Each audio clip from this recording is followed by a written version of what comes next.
സത്യമാണ്. നമ്മൾ 150 രൂപ കൊടുക്കുമ്പോൾ ആ സിനിമ ഇഷ്ടമായോ ഇല്ലയെന്ന് തീരുമാനിക്കാനുള്ള ഇതൊക്കെ റൈറ്റ്സ് ഒക്കെ ഉണ്ട്. പക്ഷെ അത് അടിച്ചേൽപ്പിക്കുക എന്ന് പറയുമ്പോഴാണ് അതിൻ്റെ ഒരു സങ്കടം ഉണ്ടാവുക. അത് ഒരുപാട് പേരെ ബാധിക്കുന്നുണ്ട്, സർക്കാരിനെ ബാധിക്കുന്നില്ലേ? എന്തിനാണ് ഒരു സിനിമാ തിയേറ്ററിലേക്ക് ഒരു സിനിമ നന്നായാൽ ആ സിനിമാ തിയേറ്ററിലേക്ക് ആളുകളെ കണ്ടുവന്ന് ഓട്ടോറിക്ഷക്കാരന് വരെ അതിന് ഗുണം കിട്ടുന്നില്ലേ? തൊട്ടടുത്തുള്ള ചായക്കടയിലെ ആൾക്ക് ഗുണം കിട്ടുന്നില്ലേ?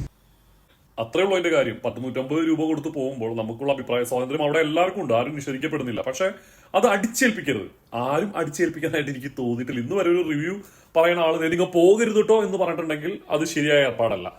അതായത് എന്റെ അഭിപ്രായം ഞാൻ പറഞ്ഞു, നിങ്ങൾക്ക് ഇഷ്ടമുണ്ടെങ്കിൽ കാണാൻ പോകാം, അത്രയേ ഉള്ളൂ അതിന്റെ കാര്യം.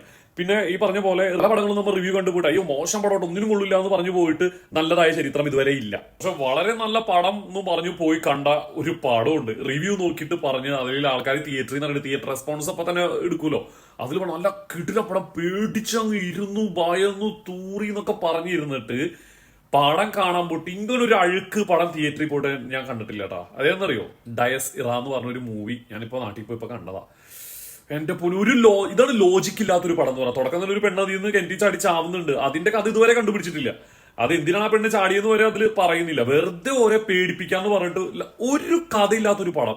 ശരിക്കും പറഞ്ഞാൽ റിവ്യൂ ഒക്കെ പറഞ്ഞാൽ കൈ കിട്ടിയ തേച്ച് ഒരച്ചേനായിരുന്നു, അത്രമാത്രം കരിപ്പ് വന്നു. അതിൽ റിവ്യൂ നോക്കിയാലും കണക്കാം നോക്കിയില്ലെങ്കിലും കണക്കാം. എന്നെ സംബന്ധിച്ചിടത്തോളം ആ പറഞ്ഞതാ കറക്റ്റ്. കാരണം നമുക്കൊരു പടം കാണാൻ തോന്നിക്കഴിഞ്ഞാൽ അതങ്ങ് പോവാം, അനാവശ്യമായ കാര്യങ്ങൾ കേൾക്കാണ്ടിരിക്കണം നല്ലത്. ഒരു കഥയില്ല എന്നുള്ള കാര്യം ഞാൻ മനസ്സിലാക്കിട്ടോ.